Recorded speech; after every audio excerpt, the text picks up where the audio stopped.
the plight of black quarterbacks is connected to black people in general. A position once held only by whites. The process is flawed and it needs to be changed. Why the NFL still has a long way to go.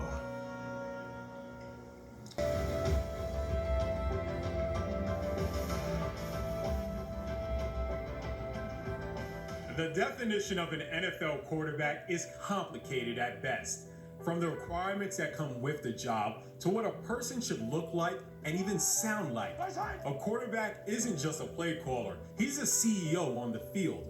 When you add black into the equation, the lines become blurred. But I do feel it's important that people know the history of the black quarterback, especially since it maintains a certain degree of relevance all these years.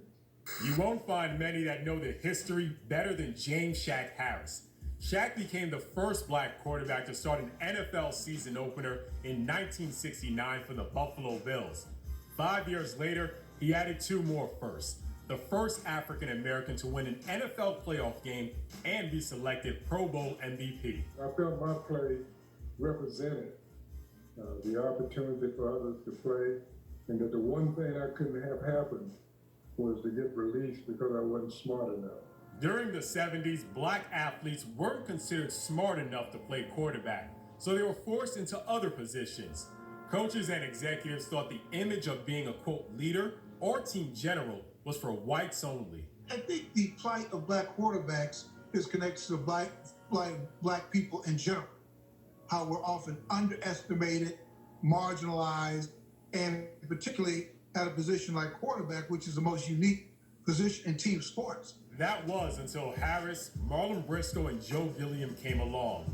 Their breakthrough made it possible for athletes like Doug Williams. For me to get that opportunity to play in the Super Bowl in 1988, it was huge. And I understood that, but I thought it was important that I didn't overplay it and just looked at it from the idea that I'm playing in the Super Bowl. I had to look at it from a whole different perspective because everybody made it about Washington black quarterback. We are seeing a virtuoso performance. On the world's biggest stage in 1988, Williams outplayed John Elway and Denver to become the first black quarterback to win a Super Bowl. Williams' historic performance was a victory for Washington and all African Americans, an example that black people can excel in any role if given the opportunity.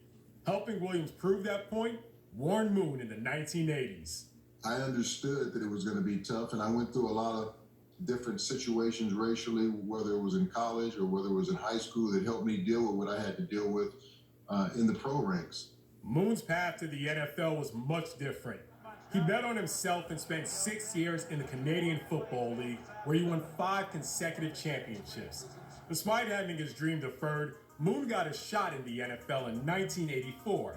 He's still the only black quarterback inducted into the Pro Football Hall of Fame. You could arguably say 5 of the top 10 quarterbacks in this game right now are African Americans. You can say that the top 3 highest paid players in the leagues are black quarterbacks. You can say that the Rookie of the Year last year was a black quarterback. Some progress has been made. Patrick Mahomes, a black quarterback, won the Super Bowl last year and is now recognized as one of the new faces of the NFL. The 2019 Most Valuable Player, Lamar Jackson, is also black, and so is one of the best in the league, Seattle Seahawks' Russell Wilson. When I came in the league, there weren't too many black quarterbacks, to be honest, at the time. It's been pretty cool just to see, the excellence of black quarterbacks and what they've been able to do for their teams and their organizations and their communities. There are more black starting quarterbacks now, but the league is still nowhere near making it an even playing field. You need African Americans in positions of power and control. That's as simple as that. Unfortunately, the numbers don't lie.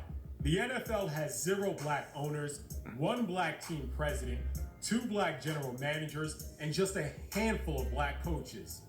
The Rooney Rule, established in 2003, was put in place to increase diversity in coaching and senior operational jobs, but it's clearly fallen short. Back in May, the NFL acknowledged their flaws by approving new changes. For now on Sundays, trailblazers like Williams, Harris, and Moon sit back with pride, knowing they helped rattle the chains for diversity and inclusion. When you look at the three highest paid players in the game being black, I think that shows that the black quarterback has not only arrived, but he's here to stay. All right, how's he factor into everything? Corey, he certainly has played a significant role, but not just in the rise of black quarterbacks, but how players use their voice on and off the field. Of course, as we know, Kaepernick is still without a job in the NFL. But when I spoke to players like Doug Williams, Shaq Harris, and Warren Moon, they all agree that his sacrifices were monumental. All right, thank you so much for that. Justin, thank you. Okay, let's talk some more sports.